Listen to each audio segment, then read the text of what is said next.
beliau itu adalah sosok jin ya, atau bangsa jin itu dari golongan harimau. Dia itu ada tanda merah di sini nih.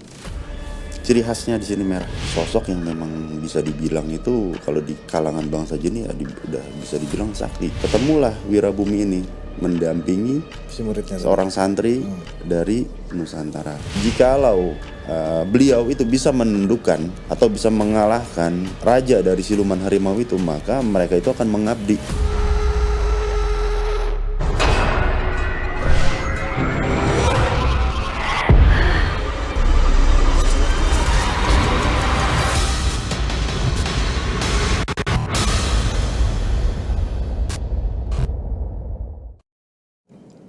Assalamualaikum warahmatullahi wabarakatuh. Selamat malam Sobat Kumis. Gimana kabarnya malam Jumat ini? Semoga dalam keadaan yang sehat walafiat ya, amin. Balik lagi bersama saya Oik di podcast Kumis Kupas Mistis, acara yang bahas tentang hal-hal mistis di sekitar kita. Dan tema kita malam hari ini yaitu menguak sosok harimau Wirabumi. Mungkin sobat-sobat Kumis di rumah baru dengar yang nama sosok harimau Wirabumi ini. Boleh didengarkan penjelasan podcast kali ini ya. Dan saat ini telah hadir studio kita, tamu kita istimewa, beliau seorang pakar spiritual bisa dibilang. Mari kita sambut Mas Iqbal Tawakal. Assalamualaikum Mas Iqbal. Waalaikumsalam warahmatullahi. Gimana kabarnya? Alhamdulillah sehat. Mas Oik sehat. Alhamdulillah Mas Iqbal. Karena kita bisa ketemu di sini ngobrol lagi, kan udah lama banget soalnya nggak Lumayan. main-main ke Berapa Kumis kali ya. di calling. Sibuk ya. Pas banget, kebetulan saya di luar kota terus. Emang tuh lagi sibuk apa sih? Kebetulan kan di sana diundang orang sih. Diundang orang. Iya. Masih urusannya spiritual ya. Iya, betul. Tapi kalau yang bikin minyak pelet Masih jalan juga. Masih jalan juga, sambil berjalan aja itu. Dan sesuai request. ada perkembangan nggak minyak pelet di dunia itu gitu? Alhamdulillah ada. Apa ada yang lebih temuan baru gitu atau gimana gitu? Kalau untuk temuan baru sih tetap sih ya paling saya hanya menambahkan lagi, misalkan saya kombinasi dengan ini ilmu ini saya kombinasiin supaya powernya juga lebih kuat ya. Ya lebih meningkat lah Ya, dan bisa manfaat ya. Mas Iqbal, sesuai tema hari ini tuh menguak sosok jin golongan harimau, bisa dibilang kayak gitu. Betul. Ya. Jadi bernama Wirabumi ini, dan sebenarnya gimana sih Mas Iqbal? Boleh diceritain nggak secara garis besarnya latar belakangnya gitu maksudnya? Jadi gini, ini memang belum banyak orang yang tahu ya. Mungkin kalangan praktisi hikmah pun hanya beberapa orang. Oke. Ya. Jadi sosok Wirabumi ini itu beliau itu adalah sosok jin ya, atau bangsa jin itu dari golongan harimau belang biasa. Cuma dia itu ada tanda merah di sini nih. Ciri khasnya di sini merah. Oke. Gitu. Jadi berbeda dengan harimau lain ya. Nah, dan beliau juga sosok yang memang bisa dibilang itu kalau di kalangan bangsa jin ya udah bisa dibilang sakti. Karena dulunya itu beliau itu selalu mendampingi pangeran keturunan dari Pajajaran. Oke. Gitu. Nah,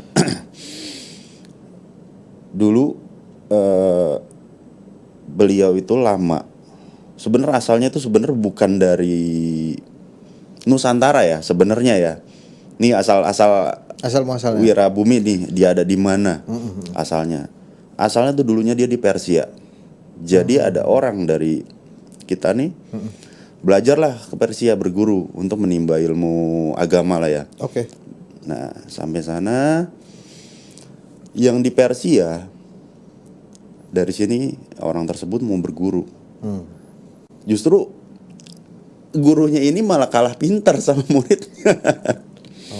Ya kan, sempat lumayan lama lah. Akhirnya ketemulah Wirabumi ini mendampingi si muridnya seorang santri dari Nusantara. Okay. Biasa ya kalau biasanya memang bangsa jin itu ada ketertarikan biasanya kepada orang-orang tertentu yang mungkin memiliki keilmuan, entah itu agamanya atau mungkin kedikjayaan, mendampingin. Terus sampai ikut ke Baghdad. Oke. Dan pulang ke Tanah air. Akhirnya dia menetap di sini, sempat ke Andalas dulu tuh, Pulau Sumatera ya sekarang ya.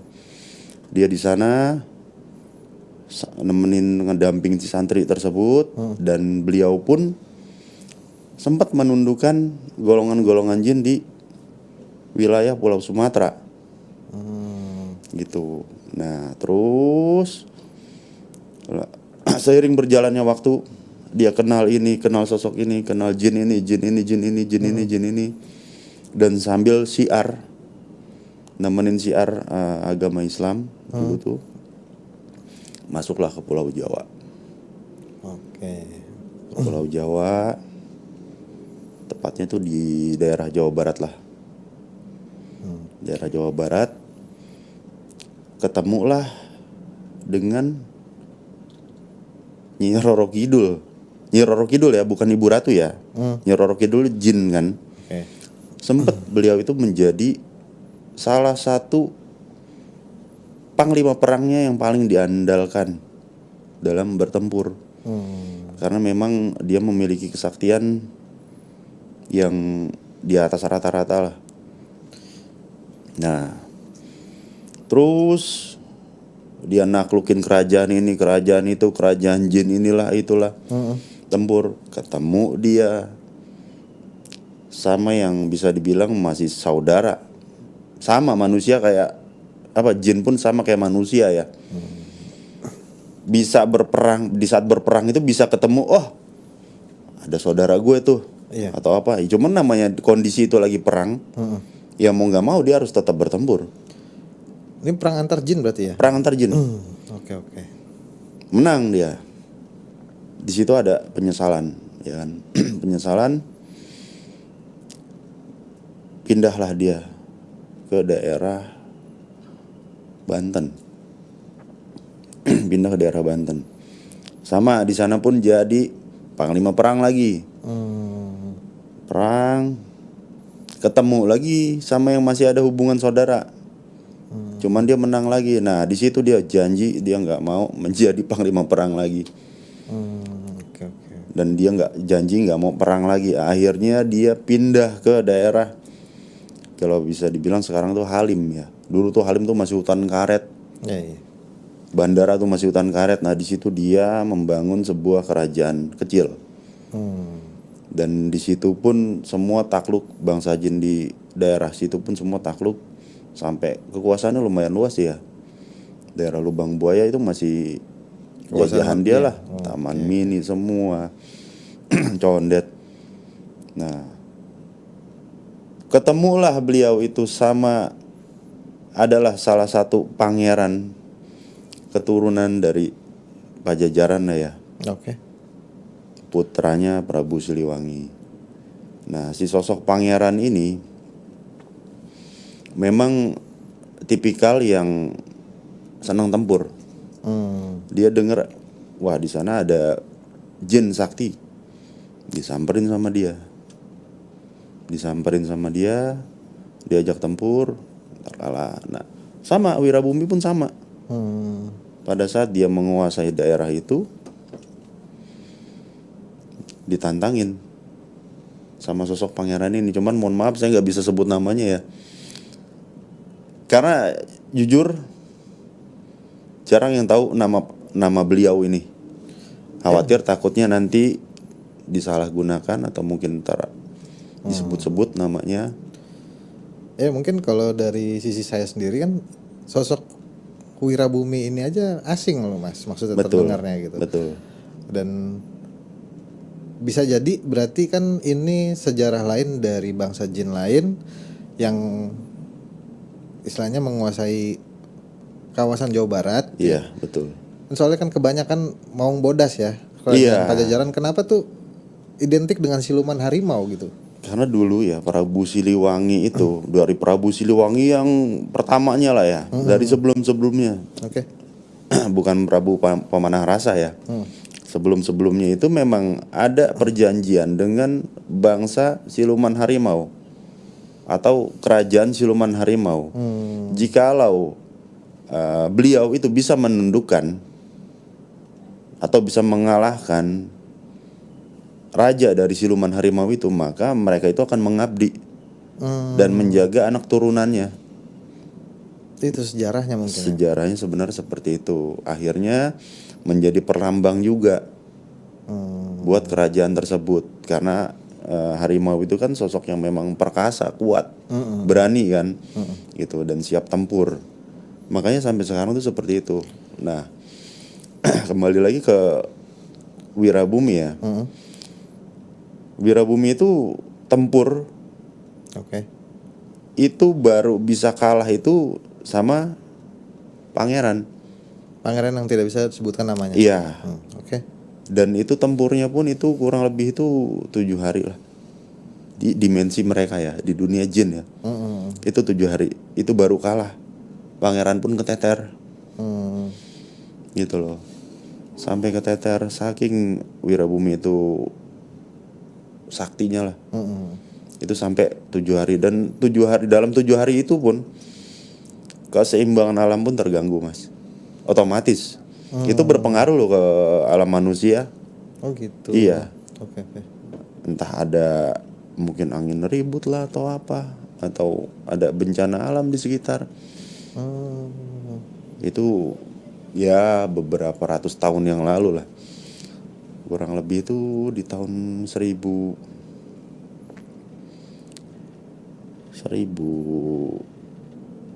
atau 1400-an lah ya, kurang lebih. Di tahun itu. Nah, akhirnya 7 hari itu udah pangeran babak belur juga kan, akhirnya kan kalah juga. Kebetulan pangeran itu memang ada yang ngasuh nih 4 sosok harimau juga. Harimau putih 2, harimau belang biasa 2. Cuman memang ya pilih tanding juga. Harimau yang belang biasa itu ada ciri khasnya, ada tanduknya kecil. Gitu. Nah, setelah kalah, akhirnya Wirabumi ini mengabdi kepada pangeran tersebut. Saya pengen banget sebenarnya nyebut namanya, jujur aja. Cuman nggak berani saya. Karena sudah di warning juga ya, kalau bisa jangan disebut namanya, karena memang jarang banget Mas orang yang tahu. Dan nama beliau itu disebut ada di salah satu ajian. Salah satu ajian yang memang jujur jarang orang punya. Dibaca ajian tersebut, sosok-sosok itu, pangeran itu dan beserta 4 pengasuhnya itu hadir. Itu udah pasti hadir. Biasanya nih, kalau ada orang yang mengundang atau manggil pangeran ya, ada beberapa praktisi memang nggak semua tahu nama pangeran ini. Mungkin ada yang tahu juga, misalkan manggil, ngundang, ini yang datang bukan pangeran, Mas. Siapa? Wirabumi. Karena menjadi duplikatnya nomor 1 si Wirabumi ini. Apakah itu dia untuk mewakilkan atau gimana? Iya, emang untuk mewakilkan, karena kan si pangeran tersebut juga kan menunjuk Wirabumi itu kan karena dulu tempurnya itu paling lama sama Wirabumi kan, dibanding dengan jin-jin yang lain kan. Itu nomor 2-nya itu yang ada di Alas Purwo, duplikat nomor 2-nya. Jadi ada beberapa lah.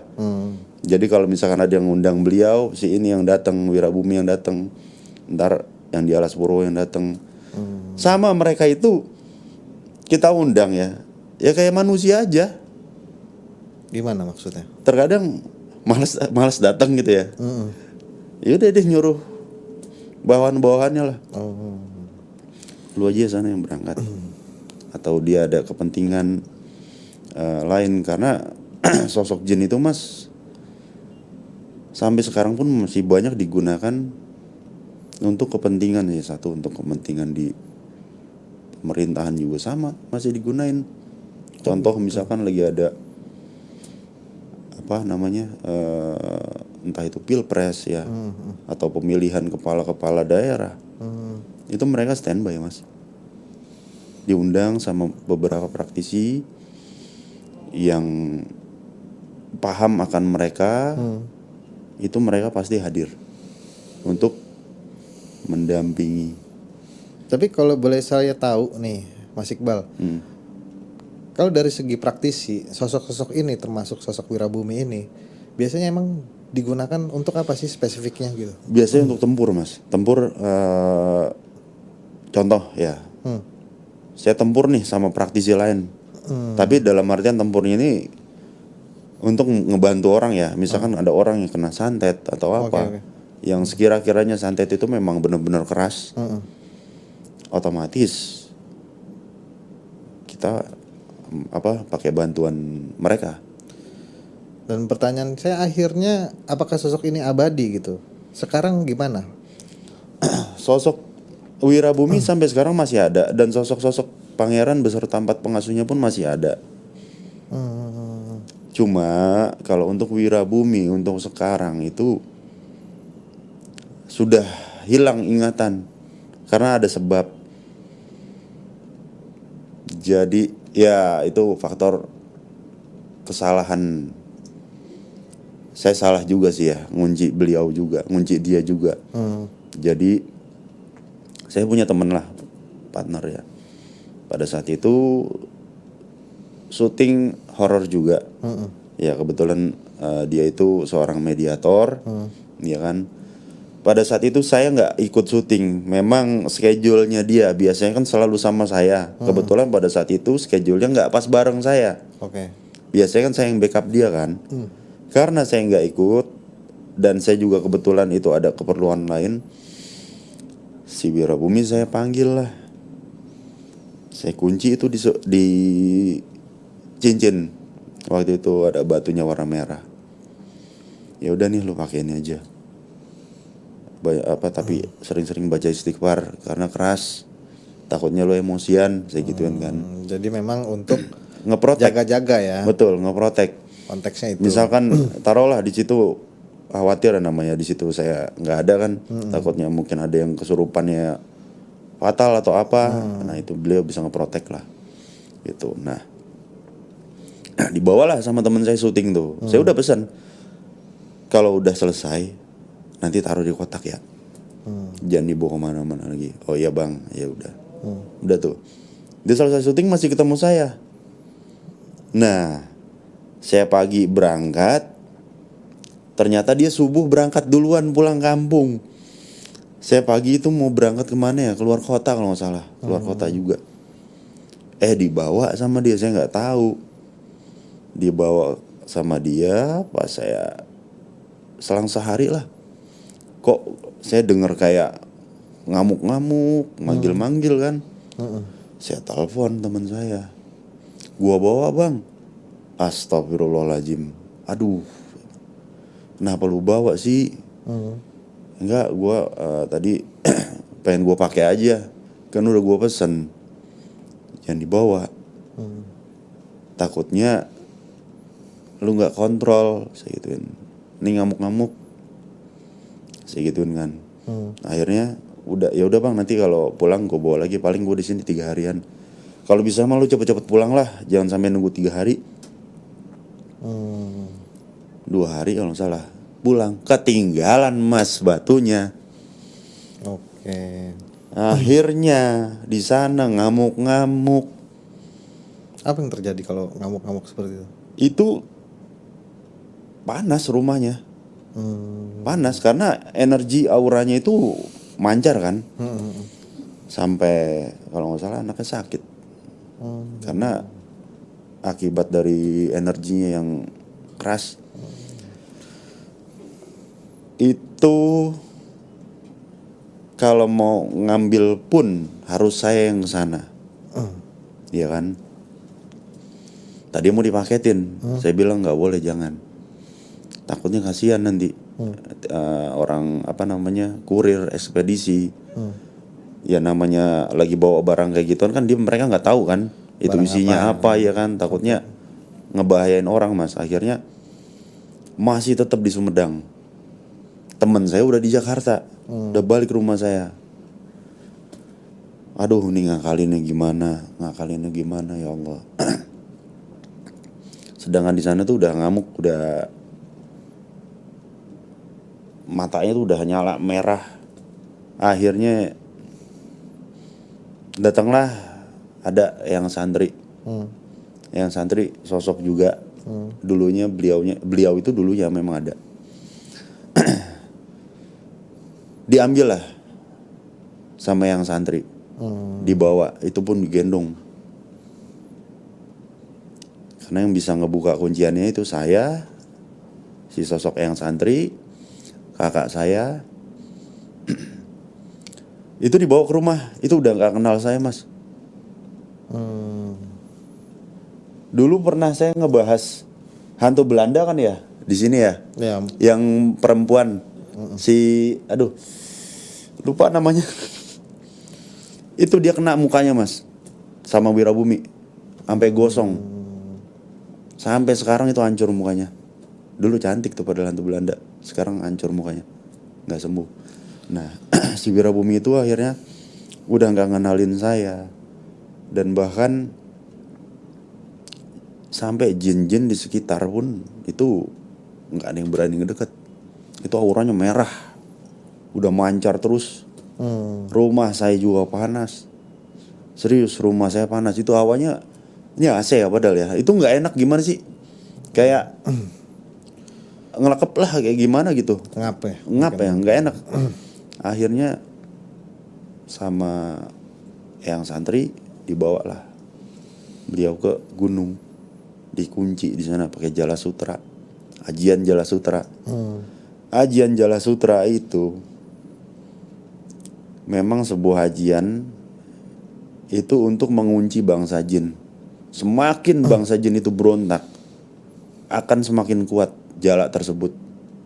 Itu berbentuknya jaring itu berwarna emas. Oke. Tapi kalau boleh diulang sedikit nih, sosok Wirabumi ini hubungannya dengan Prabu Siliwangi ada nggak sih?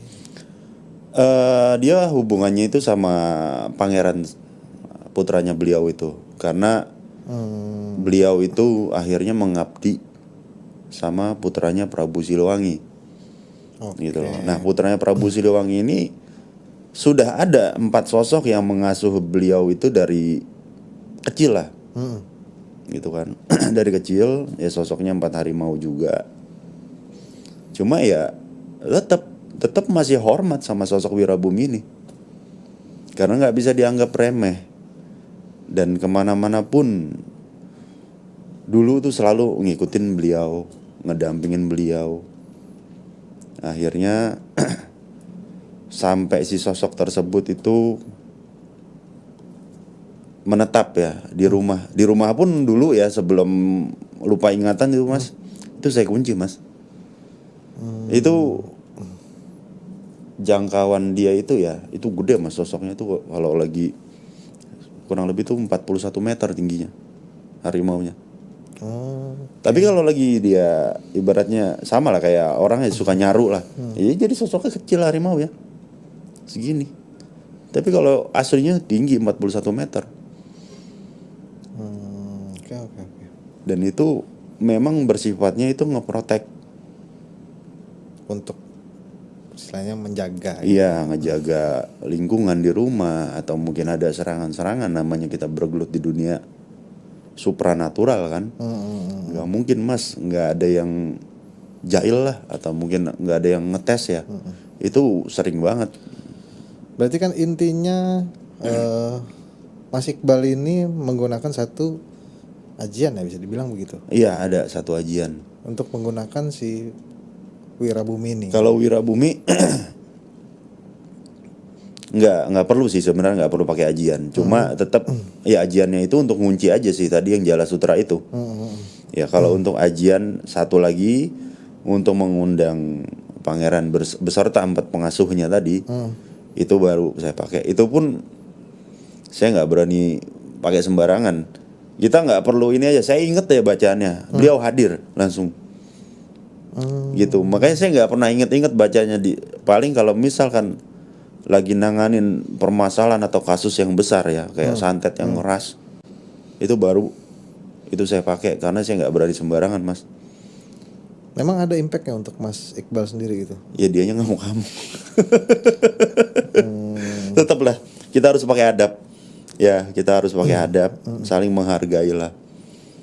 Jangan mentang-mentang nih apa kita punya ajian ya kita seenak udelnya lah nggunain ajian tersebut, nggak boleh.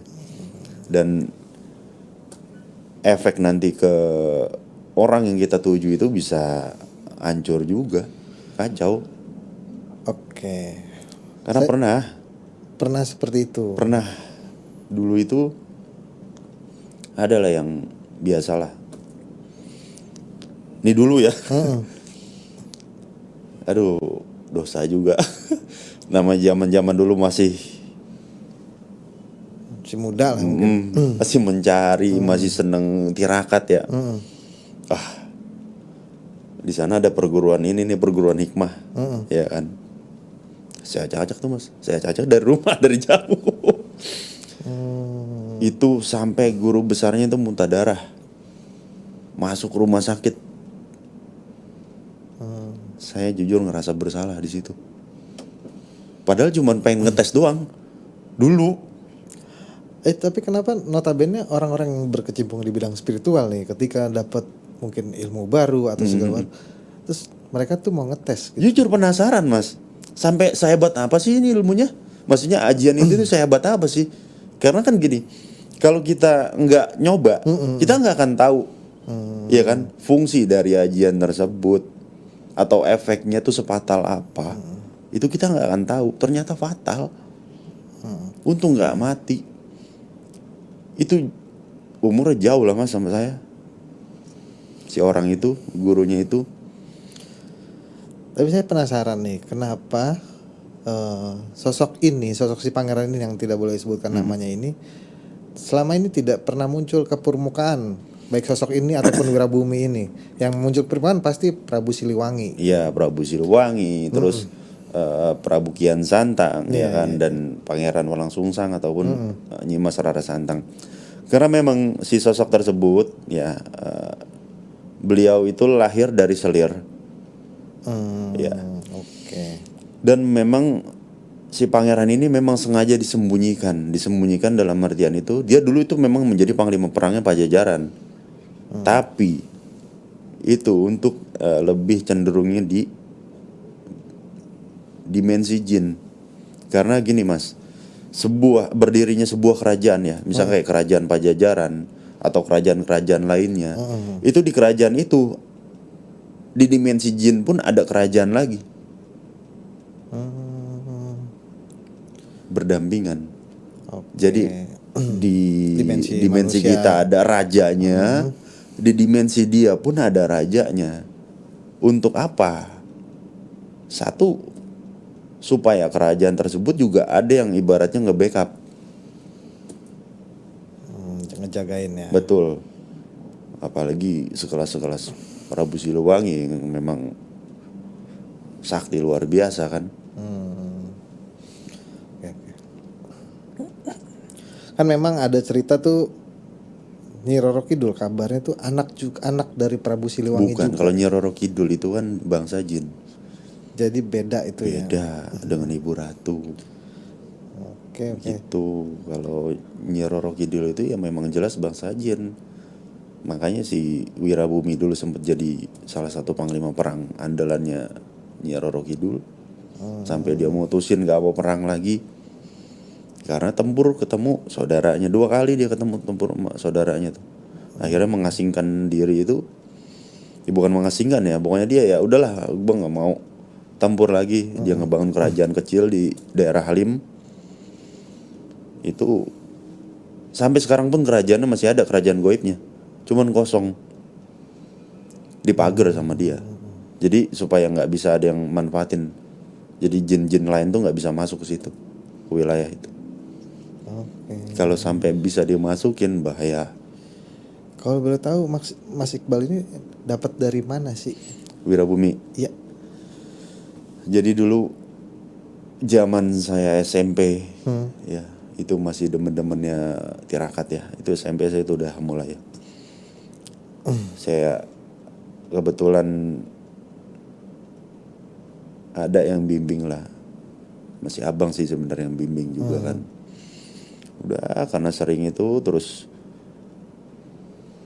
ketemulah sosok beliau. Datang berarti. Ya sebenarnya sih sosok beliau itu datang lantaran diturunin ajian itu sih. Yang buat manggil sosok pangeran itu. Okay. Nah, karena diturunin ajian itu pada beberapa saat dulu tuh sebelum ajian itu saya kuasai sepenuhnya. Itu yang hadir memang Wirabumi. Tapi menyerupai pangeran. Misalkan saya ngundang beliau pangeran, yang datang Wirabumi. Tapi menyerupai pangeran. Oke. Tapi tetap kalau yang paham itu pasti ada bedanya. Bedanya di mana, Mas? Di sininya merah. Ada garis merah lah. Kalau pangeran kan nggak ada, full hitam. Berarti kalau menurut Mas Iqbal sendiri, mungkin para penggiat spiritual ini pasti mempunyai salah satu ajian seperti ini. Kalau untuk ajian ini, atau kayaknya ajian ini bisa diturunkan ke orang lain nggak? Bisa. Diajarin ke orang lain gitu? Bisa, tapi saya mohon maaf nggak berani. Kenapa, Khawatir Mas? bukan apa-apa Mas, takutnya disalahgunakan. Karena kalau untuk tempur sama orang bahaya. Nggak usah tempur goib ya, tempur fisik. Serius. Bahaya Mas. Itu bisa digunakan untuk tempur fisik. Jadi sebelum kita tempur nih, kita mau berantem sama orang ya. Sebelum berangkat tuh, itu dibaca dulu ajian tersebut, dibacalah beberapa kali. Ada jumlah tertentu memang, nggak banyak sih ya. Udah kita berangkat aja. Itu kalau sampai kena pukul atau apa, fatal untuk orang tersebut. Bisa muntah darah, bisa mati, bisa. Makanya, tapi cara berantemnya ini yang menjadi macan gitu atau? Enggak. Biasa aja. Oh biasa, enggak. Mau enggak lah. Gimana berantemnya kalau? Ya, saya penasaran gitu kan. Kebanyakan mungkin kan kalau cerita-cerita yang berurusan dengan harimau atau maung itu kan menyerupai harimau itu sendiri gitu. Betul. Tapi ini enggak. Enggak kayak gitu. Terkadang kita nggak sadarkan diri. Biasanya ciri khasnya itu kalau berantem, kalau lagi baca ajian itu mau tempur fisik ataupun tempur goib pasti lepas baju. Sayanya tak tahu tek baju udah nggak pakai kaos saya. Biasanya kayak gitu. Tapi ini bisa dikendalikan ya, bisa dibilang kayak gitu. Bisa dikendalikan. Yang penting itu kita punya kuncinya. Ajian tersebut ya sama ajian Jala Sutra. Karena kalau nggak punya ajian Jala Sutra, ngeri. Ajian Jala Sutra itu yang saya pakai untuk ngunci jenglot juga Mas. Jenglot Batara Karang di rumah itu saya kunci pakai itu. Jadi nggak bisa kemana-mana. Oke, berarti memang ini andalannya Mas Iqbal banget ya. Salah satu gitu. Andalan lah. Walaupun ada beberapa yang lain, tapi ini yang memang jujur ini kalau bisa dibilang ya pamungkasnya ya. Makanya nggak boleh sembarang digunain. Ada nggak impactnya ke Mas Iqbal sendiri ketika ini? Kan kadangnya kalau memang menggunakan satu ajian ataupun tirakat seperti itu akan lebih orangnya panasan segala macam. Itulah kenapa kita harus sering-sering puasa. Puasa itu kan untuk menahan hawa nafsu, meredam amarah, ya kan. Perbanyak juga istighfar supaya bisa mengendalikan diri. Karena kita bermain-main dengan dunia supranatural, apalagi bergelut dengan ilmu-ilmu seperti ini. Kalau kita nggak bisa bawa diri, Mas, kacau. Yang ada nanti sok jagoan lah, sok nantangin orang, ngelihat orang begini-begini dikit-dikit mau ngetes. Lihat orang dikit-dikit kayak gini mau ngetes. Karena apa? Kita yang dikuasain, bukan kita yang menguasai mereka. Jadi kitanya ini harus bisa benar-benar bijaksana, menjadi orang yang bijaksana dalam menggunakan ilmu batin ya, atau ilmu-ilmu hikmah yang lainnya, atau keilmuan kedijayaan yang lainnya. Ya nggak boleh lah. Kalau dulu yang tadi saya cerita itu lagi ini ngelihat ada satu perguruan nih lagi latihan. Itu jujur itu memang ya Allah ngerasa bersalah jujur sampai sekarang ya. Itu sampai benar-benar muntah darah. Oke. Itu saya masih sekolah, Mas. Tapi boleh tahu sedikit nggak? Ini kan Mas Iqbal bermain di ranah itu ya. Sedangkan saya pernah dengar misalnya sebaik-baik jin, bangsa jin itu seburuk-buruk manusia. Betul. Itu boleh dijelasin nggak Mas Iqbal? Gini ya. Makanya kenapa sebenarnya gini sih, kita bermain atau mungkin kita mempunyai jin yang bisa diperintah, ya kita itu memang benar-benar harus bijaksana. Karena apa? Kalau tidak seperti itu, Mas, wah nggak tahu, kitanya nggak kontrol, iya kan? Terus pernah kejadian ya, makanya kenapa disebut seperti itu, sebaik-baiknya jin, seburuk-buruknya manusia. Jin baik, ya, bener, memang ada yang baik, tapi kan masa iya manusia kok kalah baik sama jin? Tetap nggak bisa lah. Sebaik-baiknya jin itu kalau misalkan kitanya nggak bisa kontrol, dia tetap bisa belok, Mas. Oke. Jadi kitanya yang kebawa dia. Dan jin itu mau yang muslim ataupun yang non muslim ya, ibaratnya yang taat lah ya, jahil sifatnya. Oke. Makanya harus kitanya bisa ngendaliin. Jangan sampai kita yang dikendaliin. Itu panas loh, Mas, jujur loh. Dulu pun saya orangnya emosian. Pada saat ngedawamin ajian tersebut, baru-baru lah. Panas. Itu nggak boleh ke singgung dikit lah, marah-marah. Akhirnya ditegur lah sama abang yang memang ngebimbing. Dah banyakin istighfar. Okay. Abang pun sebenarnya nurunin itu pun gimana ya? Sebenarnya belum boleh abang turunin gitu. Cuma ya udahlah, cuman Iqbal doang yang diturunin, sama ada anak dari gurunya beliau yang masih ada sampai sekarang. Kalau gurunya itu udah meninggal, udah almarhum. Dan yang punya ajian tersebut di dalam perguruannya dulu, abang saya itu cuman abang saya yang punya, dan anak-anaknya almarhum ada 2 orang. Oke. Temen seperguruan abang itu nguber ajian itu, Bang, sampai sekarang Mas. Itu nggak dikasih. Karena memang lihat orangnya nggak bisa kayaknya. Betul. Sampai sekarang nggak dikasih. Tapi kan ini Mas Iqbal ceritanya berarti bisa berinteraksi secara gaib dengan Wirabumi ini sendiri. Iya. Saya cuma pengen penasaran gitu, maksudnya Mas Iqbal pernah nggak sih berinteraksi selain dengan Wirabumi itu sendiri, atau mungkin dengan Prabu Siliwangi gitu? Kalau manggil beliau nggak berani saya, Prabu Siliwangi ya. Oke. Ya sekarang buat apa juga ngundang beliau kalau memang tidak ada keperluan atau apa. Karena kan sama aja sih, Mas ya. Ibaratnya kita ngundang presiden lah ya. Kayak gitu kan. Ya masa ujuk-ujuk tahu manggil beliau datang, nggak sopan lah. Oh, lebih ke situ. Ya buat apa juga kan gitu loh. Kalau untuk Wirabumi sih ya memang sehari-hari kan memang di rumah. Gitu. Dulu waktu pada saat masih ngikutin saya juga, itu memang panas. Hawanya memang dia tuh panas. galak dia tuh. Hampir 11-12 lah sebenarnya sama pangeran.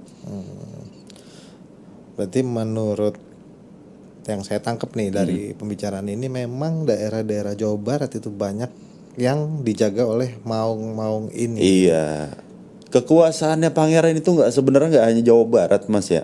Oke. Yang di penguasa gaibnya yang di Alas Purwo pun tunduk sama beliau. Nyampe sono ya. Iya. Makanya sampai yang di Alas Purwo itu jadi duplikatnya nomor 2 setelah Wirabumi.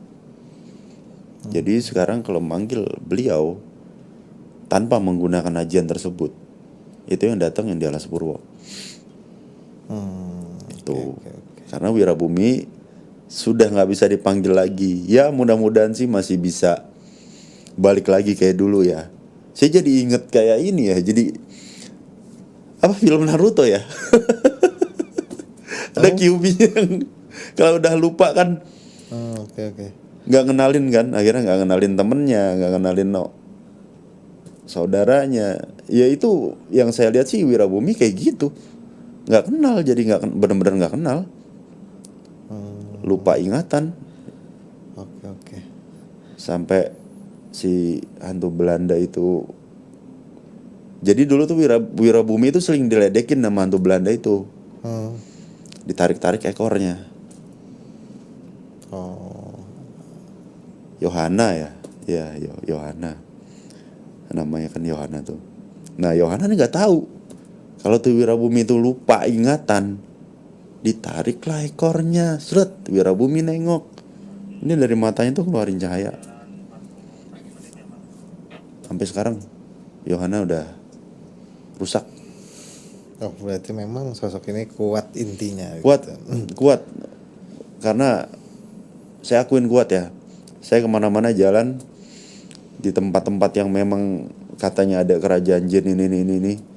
Beberapa kali Wirabumi ngedampingin saya, tunduk Mas, serius. Jin itu ya, beneran tunduk. Oke, Mas Iqbal, untuk terakhir kali nih mungkin ada Mas Iqbal pesan-pesan buat sobat kumis di rumah tentang mungkin apa yang kita bicarakan hari ini, tentang mungkin ajian-ajian yang sobat kumis di rumah baru mainan gitu, mungkin ada saran-saran ataupun apa. Kalau saran saya sih kalau mau belajar atau berguru, ya carilah guru yang benar-benar bisa membimbing, sanadnya jelas ya, dan bijaksana. Jangan nyari guru yang asal-asal nyari guru, cuman bisa ini, cuman bisa itu, cuman bisa ilmu kebal, cuman buat nunjukin kesombongan lah. Jangan. Cari yang benar-benar bisa ngebimbing, dan ngebimbing yang lurus lah, jalan yang benar, yang baik ya. Jangan sampai yang salah aja. Oke. Karena ya bahaya Mas, apalagi terjunnya di dunia supranatural. Dan dengan berhubungan dengan mistis ya, atau bangsa jin. Ibarat kita berjalan di tepi jurang, salah-salah kita kepleset. Oke. Selesai. Baik, demikianlah obrolan misteri kita dengan Mas Iqbal Tawakal. Semoga ada pengetahuan dan pelajaran yang bisa kita ambil dari obrolan ini. Sekali lagi terima kasih Mas Iqbal atas pengalaman spiritualnya, ceritanya. Sama-sama. Mudah-mudahan sehat selalu. Sampai ketemu di mungkin episode kumis berikutnya ya. Dan terus update kumis kupas mistis di YouTube Dulen Transvision atau Transvision Official, karena selalu ada kisah-kisah mistis di setiap episodenya. Saya Oik undur diri. Assalamualaikum warahmatullahi wabarakatuh. Salam kumis.